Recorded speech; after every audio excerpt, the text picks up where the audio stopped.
Okay.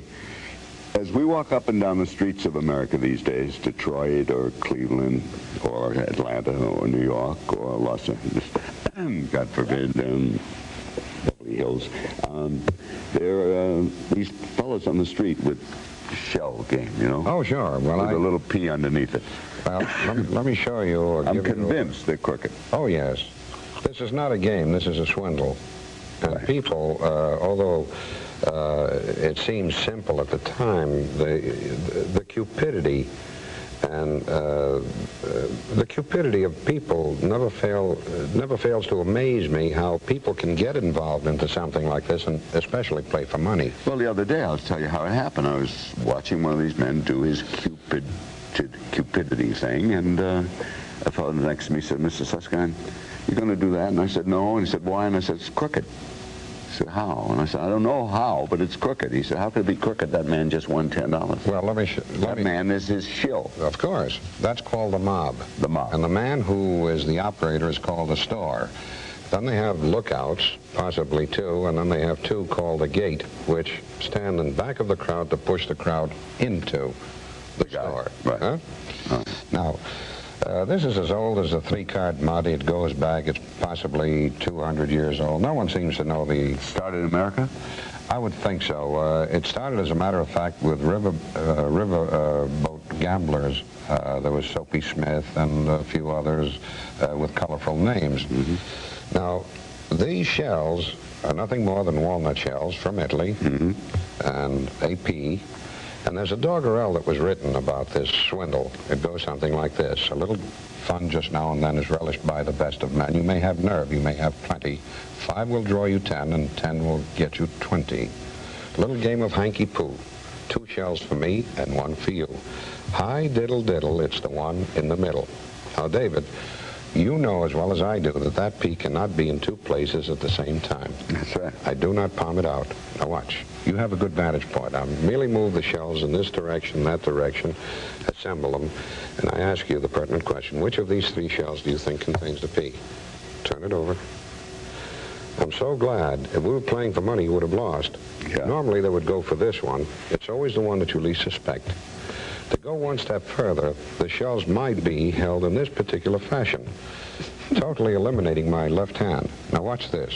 I'm doing this Gene Kennedy's way. I'm not commenting. I'm just watching. All right. The pea is covered with the center shell. The shells are moved in that direction or in that direction.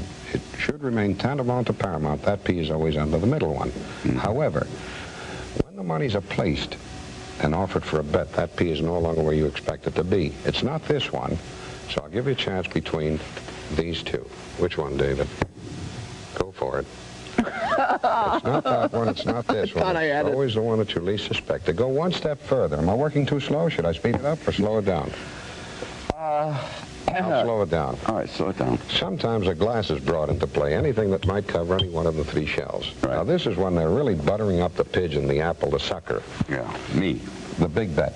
Or the pea is first covered with the center shell, not palmed out. Move forward, covered with the glass, and believe it or not, during that transaction, that pea is no longer where it's supposed to be. As I said before, it's always the one that you least suspect. To go one step further, I'll now perform what is commonly called a bust-out move. When I get through, you'll understand why. By totally eliminating this shell, I shall only use these 2 shells. Okay. All right? Yep. But leave that one here Okay. because, all right. Okay. Now look, there's nothing here, Right.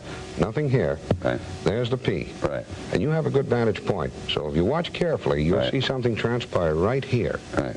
Now remember, there's nothing here, Right. not here. There it is. Okay, I'll I'm make it watching easy it. as pie for you. At the count of 3. 1, 2, 3. You caught it, I think. You saw something. The truth? I thought I did. No, well, tell me. Till I met you, I thought I... Go ahead, go for it. Turn it over. It's not there. It may have gotten into David, grease. it's not here, and this is why it's called the bust-out move.